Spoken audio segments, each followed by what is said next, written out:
Good morning mga suki. Happy Tuesday everyone.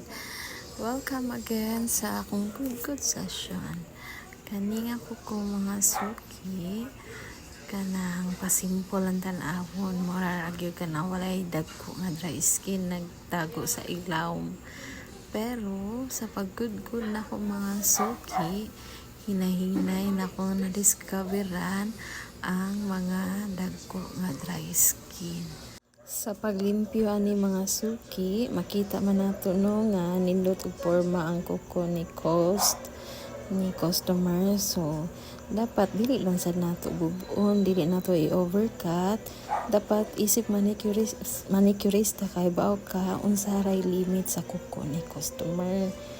Dili man nunid man i-overcut para lang makuha nato ang mga dry skin kay hinahinayon lang dyan na natong kahig mga suki kay mukuyog ra dyan na si dry skin kagugayan.